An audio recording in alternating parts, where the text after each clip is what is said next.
Assalamualaikum warahmatullahi wabarakatuh. Alhamdulillahirabbil alamin wa bihi nasta'in ala umuri dunya waddin.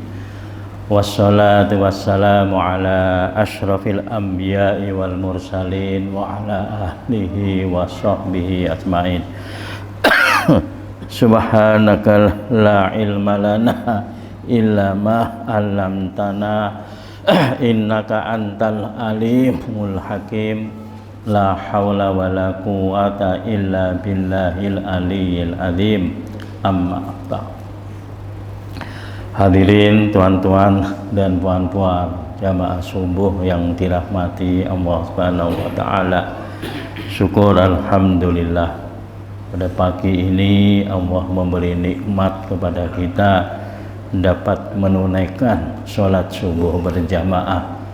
Mudah-mudahan sepanjang hayat kehidupan kita dapat melaksanakan sholat 5 waktu dan kita utamakan untuk menunaikan dengan berjamaah. Amin ya rabbal alamin. Hadirin yang berbahagia, kita tengok ayat yang atas 36.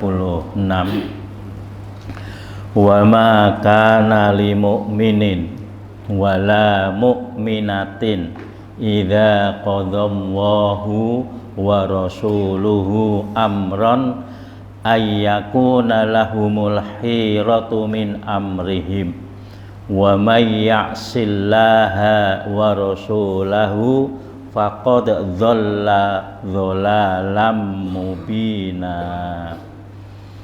Dan tidak patut, tidak layak, tidak sesuai li mukminin bagi orang laki-laki yang mengaku beriman kepada Allah, dan juga tidak patut bagi perempuan yang beriman dengan Allah kalau sudah ditentukan oleh Allah dan Rasulnya suatu perkara, qadha telah diwajibkan oleh Allah wa rasuluhu dan Rasulnya amron suatu perkara ayyakuna lahumul khiyarah min amrihim, dia masih mencari khiyarah.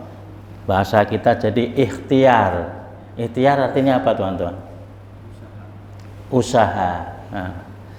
Kalau suatu perkara, suatu hukum, suatu ketentuan sudah ditentukan oleh Allah dan Rasulnya, tidak patut laki-laki yang beriman atau perempuan yang beriman masih mencari jalan yang lain. Paham teman-teman? Masih ikhtiar yang lain.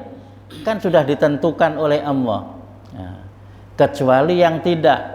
Yang ditentukan oleh Allah dan Rasulnya, tidak patut orang beriman yang mengaku beriman kepada Allah dan Rasulnya masih jalan lain, tuan-tuan. Macam mana, tuan-tuan? Tak ada guna lah, tuan-tuan. Katanya beriman pada Allah. Allah kata kalau ada kejadian begini-begini, inilah.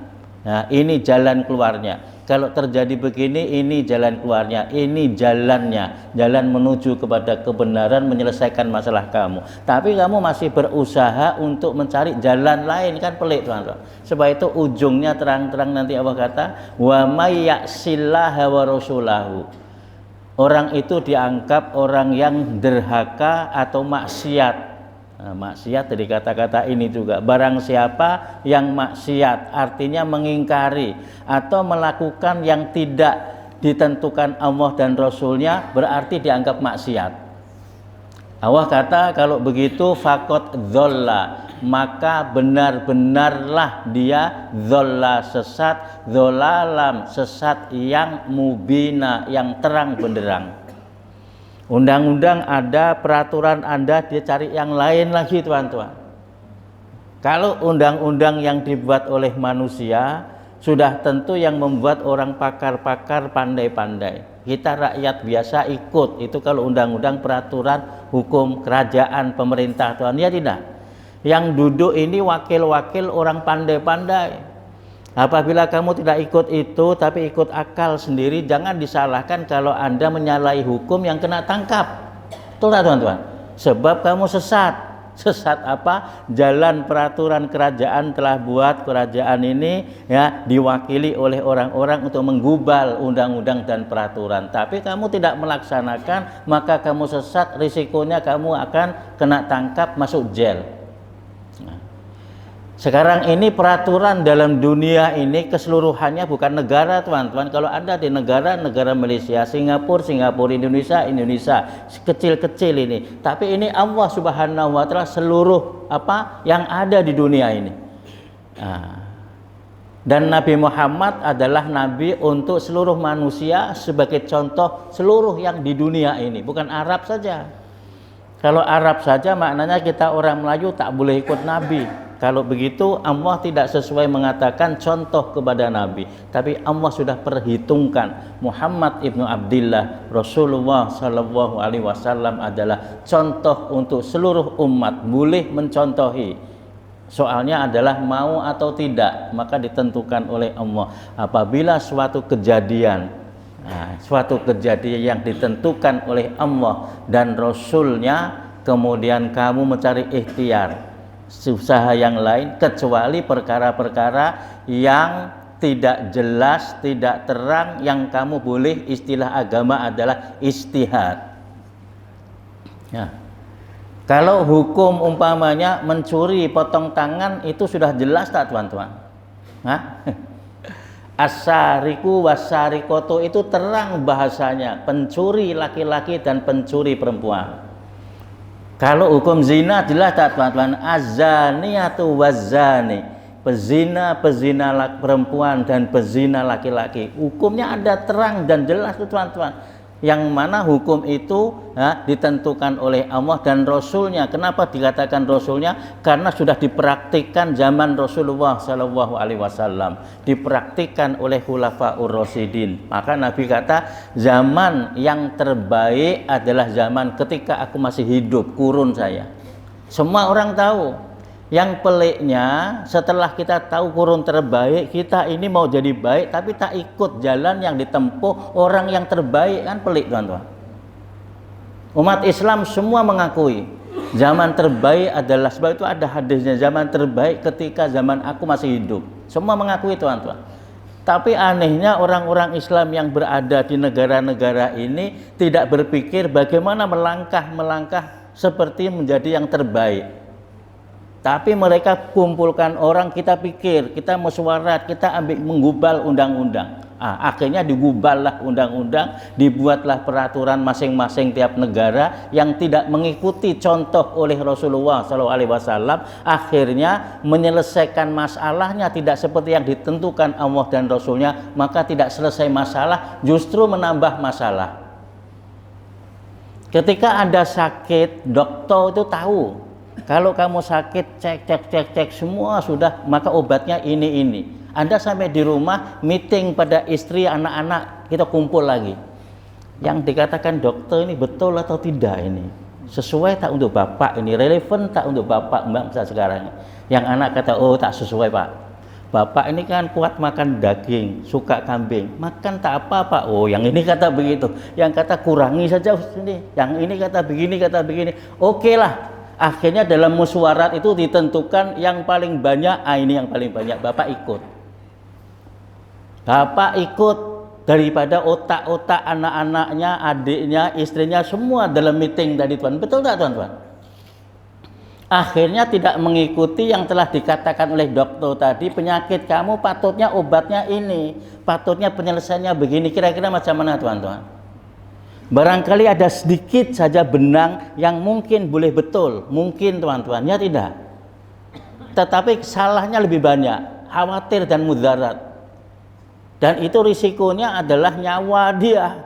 Saya percaya semua adik-beradik keluarganya tidak akan mau ikut dengan akal pikirannya. Kita ikut sajalah. Barang siapa yang percaya dengan dokter, maka ikutlah arahan dokter itu untuk kita makan. Dan kira-kira teman-teman ikut arahan dokter tak teman-teman? Dokter kata makan pil ini, kita makan 3 kali, 5 kali. Tak pernah tanya pun dan ragu-ragu, ini pil ini dibuat daripada apa wahai dokter? Betul tak? Jangan-jangan dokter lupa ini. ilmunya sudah lupa. Tak ada tuan-tuan, telan lah, minta maaf lah. Kalau itu daripada tai kambing pun mesti Anda telan juga. Percaya tak? Ini dokter kasih tai kambing balik, tai kambing lah, sebab saya percaya dengan dokter. Kita tak tahu dokter ketika itu memberinya lupakah, lalaikah, sebab dia manusia juga tuan-tuan, ada kekeliruan. Sebab itu ada orang lepas operation katanya gunting pun masih ada dalam perut tuan-tuan. Pernah terjadi tak tuan-tuan? Lepas operation baru ada sakit saja ternyata ada benda yang masih di dalam perut. Ada kejadian tuan-tuan. Subhanallah. Tapi ini kenyataan. Maknanya apa? Saya cuma ingin mengatakan manusia ada kekurangan, ada kelalaian, ada kelupaan. Tapi saya dan tuan-tuan ikut dia itu seperti 100% mesti bagus. Sebab itu kita campaign. Nah, kalau kita tengok dokter yang pakar, kita bagi yang lain-lain. Oh, KL ini yang paling hebat dia lah. Kalau sakit mesti pergi sana. Berapa ramai orang yang sudah boleh sembuh. Anda mesti tahu tuan-tuan, boleh sembuh untuk 2-3 orang untuk orang ini, belum tentu orang lain yang pergi sana disembuhkan tuan-tuan. Sebab ketika dia sembuh, memang Allah nak kasih sembuh dia, cuma asbabnya dipergi dokter ini tuan-tuan. Kalau memang dia pakar betul-betul menyembuhkan, bukan Allah, mesti setiap orang yang datang ke tempat dia pasti sembuh. Ada orang pakar tuan-tuan di Indonesia, lu Jakarta ada orang pakar jantung tuan-tuan, berapa banyak. Alhamdulillah dapat operation dengan dia sembuh. Ternyata istrinya sendiri tuan-tuan, istrinya sendiri yang sakit, dia juga yang mengoperate tuan-tuan. Anaknya dokter juga, operate juga gagal, istrinya meninggal tuan-tuan. Allah nak tunjukkan kehebatan manusia itu hebat. Kamu seolah-olah boleh menyelamatkan, bukan kamu yang menyelamatkan dokter, aku, kata Allah, seolah-olah begitu. Cuma dengan perantaraan kamu. Kalau kamu pakar, istri kamu lah yang mesti engkau paling kuat untuk sembuhkan, tapi tidak dapat pun. Allah nak tunjukkan tuan-tuan. Jadi maksudnya adalah kalau Allah sudah tentukan perkara ini, cara penyelesaiannya begini, Anda tetap pandai-pandai buat cara Anda sendiri, maka tidak akan menjadi maslahat dan kebaikan. Bolehlah. Allah kata dolal, sesat. Sesat teman-teman. Bolehlah. Ini jalan menuju Miri, berapa kali diberitahu jalannya ke sana. Awak dekil jalan lain, bolehlah teman-teman. Tapi sesat. Sesat yang nyata, teman-teman. Tidak begitu mau. Nah. Kalau nak masak resipi begini, ibu-ibu, ada resipi dia. Perlu cabai begini, umpamanya perlu bawang begini, apa-apa. Kalau kamu ingin merasakan sedap seperti yang kamu rasakan itu, tepati apa yang telah ditentukan, teman-teman. Kalau tidak akan lari rasanya, betul tak, teman-teman? Lari dia. Memang namanya tetap kare juga, tapi rasanya entah kemana dia. Sebab Anda tak menepati ini. Itu baru makanan, teman-teman. Bagaimana dengan kehidupan yang Allah Maha Bijaksana? Allah Maha Bijaksana dan Quran menerangkan begitu. Tapi kalau nak sesat silahkanlah. Maka katakan faqad dhalalam mubina, maka akan sesatlah dia sesesat-sesatnya atau kesesatan yang nyata. Wa idh taqulu lilladzi an'ama Allahu 'alaihi wa an'amta 'alaihi amsik 'alaika zaujaka wattaqillah wa tukhfi fi nafsika ma Allahu mubdihi wa tahsyan nas wallahu ahaqqu an tahsya. Panjang ayat ini teman-teman. Dan ketika engkau mengatakan kepada orang yang telah mendapat nikmat daripada Allah dan nikmat daripada engkau wahai Muhammad, Allah suruh memberitahu ataupun Allah menyatakan kamu pernah bercakap dengan orang yang mendapat nikmat daripada Allah dan nikmat daripadamu. Apa teman-teman? Pertama, nikmat daripada Allah. Sejak kita dilahirkan, kita ini menerima nikmat daripada Allah. Bahkan sebelum dilahirkan, masih dalam perut mak kita, kita sudah dapat nikmat daripada Allah. Bapak mak kita pun tak boleh tahu bagaimana keadaan janin ini, belum tahu tuan-tuan. Dokter boleh tahu melalui scanning, dilihat keadaan, tapi tidak tepat tuan-tuan, tidak 100% tepat. Pengetahuannya hanya melalui alat dan bantuan. Tapi yang jelas Allah yang membantu kita, Allah yang menolong kita, Allah yang memberi nikmat sampai kemudian lahir, sampai kemudian terus nikmat itu Allah bagi.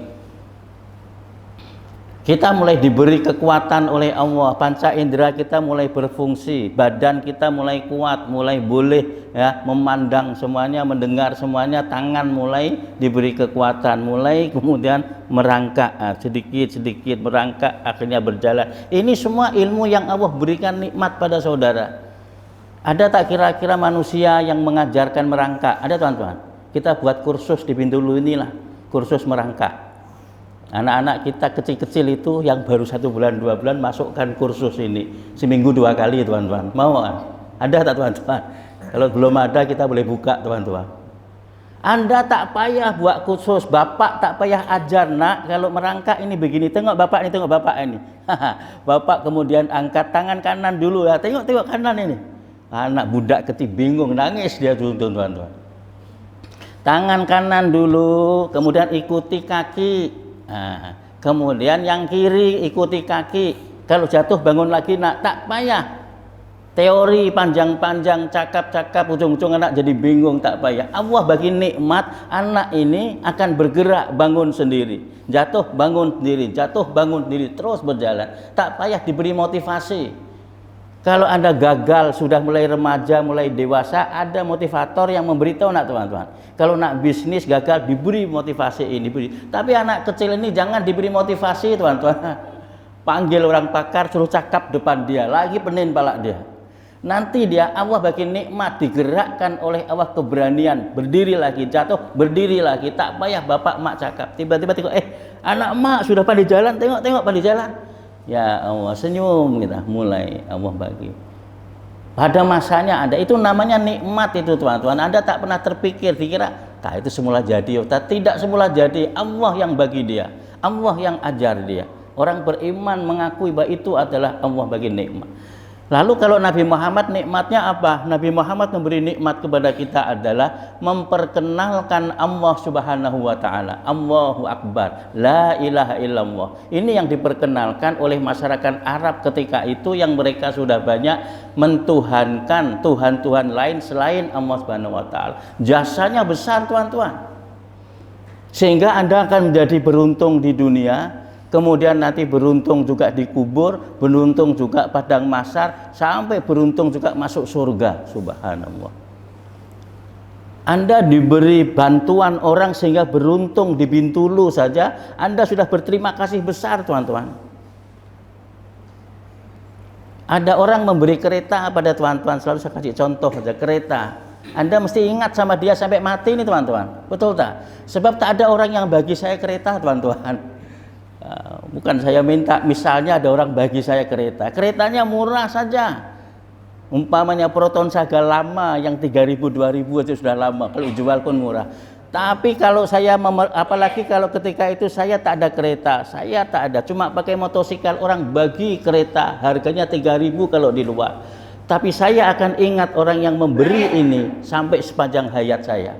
Dengan kereta itulah saya menghantar anak-anak saya sekolah. Dengan kereta itulah saya menghantar istri saya belanja. Dengan kereta itulah kalau keluarga sakit saya pergi. Saya akan teringat jasa daripada Proton Saga yang 3.000 itu. Dan saya ingat orang yang telah memberi. Akhirnya saya dalam hati saya simpan, kalau orang itu mengundang saya, menyebut saya, minta tolong pada saya akan segera datang menemui dia. Sebab dia telah berjasa kepada saya. Bahkan kalau orang yang baik, saya akan wariskan pada anak saya. Saya kata, nak, udah anak saya besar-besar umpamanya, kamu tengok Pak Ci itu yang di ujung sana itu. Iya bah, umpamanya anak saya jawab, dialah yang telah menolong bapak dulu. Dialah yang banyak membantu bapak dulu, sehingga mengantar kamu kecil-kecil sekolah, mengantar mak kamu ketika sakit, ketika belanja. Oleh karena itu nak, kalau dia minta tolong, dia minta bantuan, segera datang sana. Betul tak teman-teman? Saya wariskan ketaatan, kepatuhan, menghormati, membayar jasa dia untuk anak saya teman-teman. Ada teman-teman mewariskan tak Allah bagi nikmat, cakap sama anak, nak, bapak sekarang ini ada gaji buat rumah, menyekolahkan kamu sampai lulus, nikmat pemberian Allah. Karena itu jangan lupa kepada Allah. Ada yang mewariskan begitu teman-teman? Oleh karena itu jangan lupa pada Allah. Kalau Allah tak tolong bapak, kamu sekolah pun susah dulu. Betul tak teman-teman? Sekolah kamu luar negeri jauh, bapak belanja tiap-tiap tahun berapa, kamu balik lagi. Sekarang kamu lulus, kamu dapat gaji betul, sekolah kamu tinggi, dapat pangkat, alhamdulillah. Jangan lupa ya, yang berjasa adalah Allah Subhanahu wa taala dan Rasul yang telah memperkenalkan Allah. Setelah diperkenalkan Perdana Menteri yang mengenalkan ini pun tetap berjasa, betul teman-teman. Tanpa dia saya tak boleh jumpa dia, betul teman-teman. Dibawanya saya jumpa, kemudian saya ditolong oleh Perdana Menteri. Boleh lupa kah teman-teman? Allahu Akbar. Allah beritahu terima ini ya. Engkau dan Nabi Muhammad yang memberi engkau. Amsik alaika zaujaka. Kisahnya ini ada kisah sebenarnya. Saya lupa teman-teman kisah ini. Tapi yang dinyatakan di sini adalah pegang istri kamu dengan betul-betul. Wattaqillah. Artinya kalau kamu sudah berkawin, pegang istri kamu betul-betul. Kekurangan dan kelemahannya. Bila kamu sudah kata aku terima nikahnya, inilah yang telah ditentukan oleh Allah. Sebelum itu belum tahu lagi. Sebab itu bertunang boleh, berpuluh tahun pun boleh, belum tentu jadi. Ya, ada orang yang ditunangkan semenjak lahir pun ada. Orang tua sama orang tua karena kawan lama kenal, nanti kita kawinkan anak kita, ya, kita tunangkan dulu. Kecil-kecil sudah ditunangkan teman-teman, tapi tak jadi pun bila besar ini teman-teman. Dia berkenalan, berkawan tahun-tahun pun tak jadi pun ada. Sebab itu bila sudah terima, Rasul kata, ayat Quran kata, amsik, pegang istri kamu itu. Wattaqillah, dan hendaklah kamu bertakwa. Ibadah yang berkepanjangan dan lama adalah ibadah berkawin. Semenjak kamu akad nikah sampai berpisah, kematian atau bercerai, dianggap ibadah teman-teman. Panjang tak teman-teman? Ibadah haji cuma berapa lama? 45 tahun. Ini ibadah kamu panjang. Ada yang 45 tahun. Itu dianggap ibadah teman-teman. Dan setiap ibadah itu Allah kasih ganjaran. Tapi ingat, kalau kamu tak betul, kamu berdosa, teman-teman. Berapa banyak? Subhanallah. Menyenangkan, menggembirakan, memberi. Anda memberi kepada istri sama dengan sedekah pada orang lain, malah ada bonusnya, sebab ketika itu Anda menyenangkan istri kita, ada tambahan, nak memberi motivasi pada kita. Bahwa itu ada orang lain suka belanja pada istrinya, bakhil, rugi dia teman-teman. Anaknya baik, rugi dia. Jadi bagilah. Wa tuhfi nafsika ma Allahu mubdihi wa tasyannas wa aku antasya.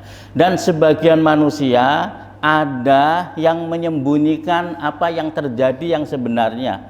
Mereka itu lebih malu, takut kepada manusia, tetapi tidak takut kepada Allah. Padahal Allah antasya, Allah lebih layak engkau takuti. Maksudnya apa? Maksudnya ramai kadang-kadang suami istri ini malu kepada orang ramai, malu kepada manusia, baik pada istri atau suami atau keluarganya, sehingga melanggar kepada hukum Allah, tak malu kepada Allah.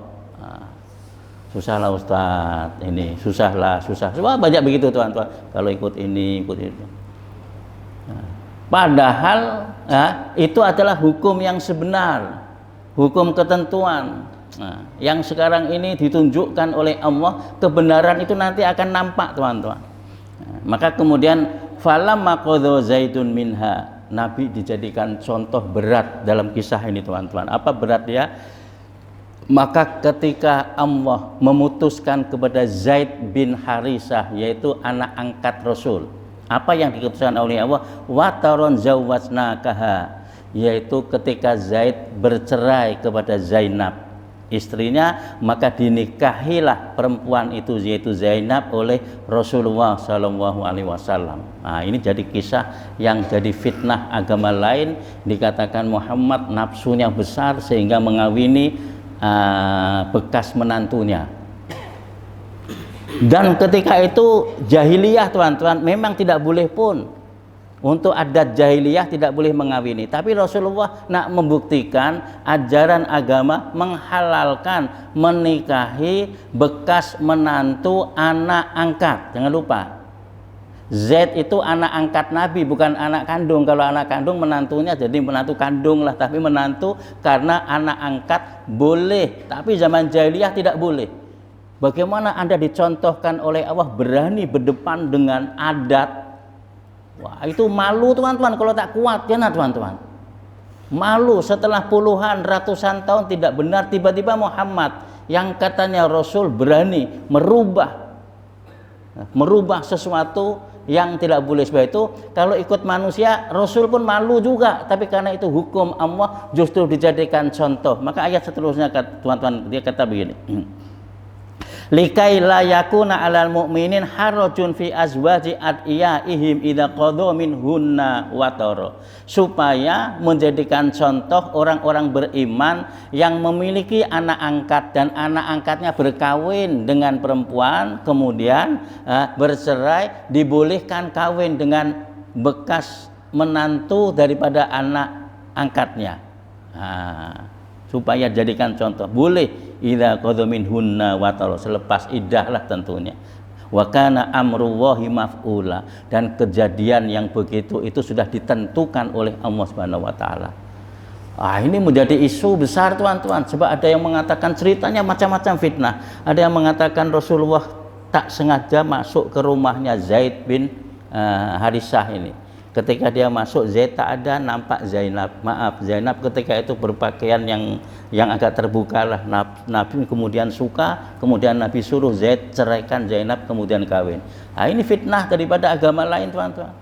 Kalau Nabi suka sama Zainab tuan-tuan, Nabi tak suruh Zaid kawin dengan Zainab. Awal lagi Nabi mau kepada Zainab, kalau memang suka.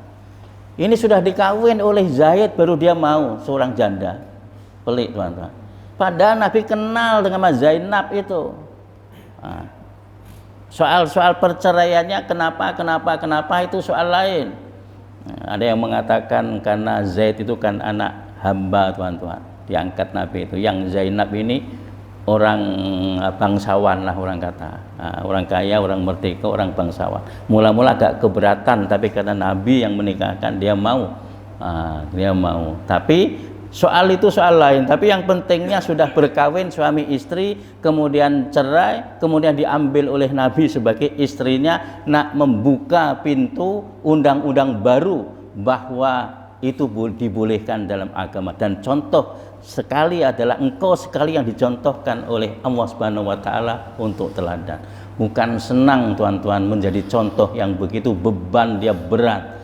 Betapa tidak malu ketika semua orang masa itu menyangka atau mengatakan tidak boleh, dia sebagai contoh untuk membuka boleh. Jadi pintu itu sampai sekarang lah teman-teman.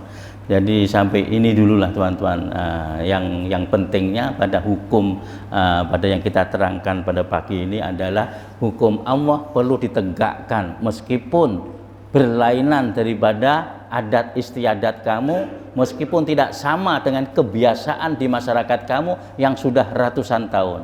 Dan ini juga membuktikan bahwa adat boleh dirubah tuan-tuan. Orang kata kalau sudah adat tak dapat, tak ada, dapat, mau atau tidak masalahnya. Seperti orang minum arak itu tuan-tuan, minum arak orang Arab dulu memang sudah adat kebiasaan gembira-gembira kumpul minum arak, gembira-gembira kumpul minum arak, sudah biasa ratusan tahun tuan-tuan. Tapi boleh dirubah dengan datangnya Islam, berubah. Orang yang sedang minum datang pun ayat itu terus dibuang. Ada yang mengatakan sudah di bibir dia pun dimuntahkan, sampai begitu tuan-tuan. Sebab kenapa? Mereka amanu billah wa rasul, dan tuntutan itu terus ada pada saya dan tuan-tuan. Mudah-mudahan saya dan tuan-tuan dimudahkan oleh Allah untuk mengikuti perintahnya, dan kita yakin apa yang telah dinyatakan oleh Allah dan Rasulnya adalah kebenaran yang membawa kebaikan kepada kita bersama. Amin ya rabbal alamin. Subhanakallahumma wa bihamdik, asyhadu an la ilaha illa anta, astaghfiruka wa atubu ilaik. Bismillahirrahmanirrahim. Wal innal insana lafi husnin illa alladzina amanu wa amilus sholihat wa tawasaw bil haqqi wa tawasaw bis sabr. Wassalamu alaikum warahmatullahi wabarakatuh.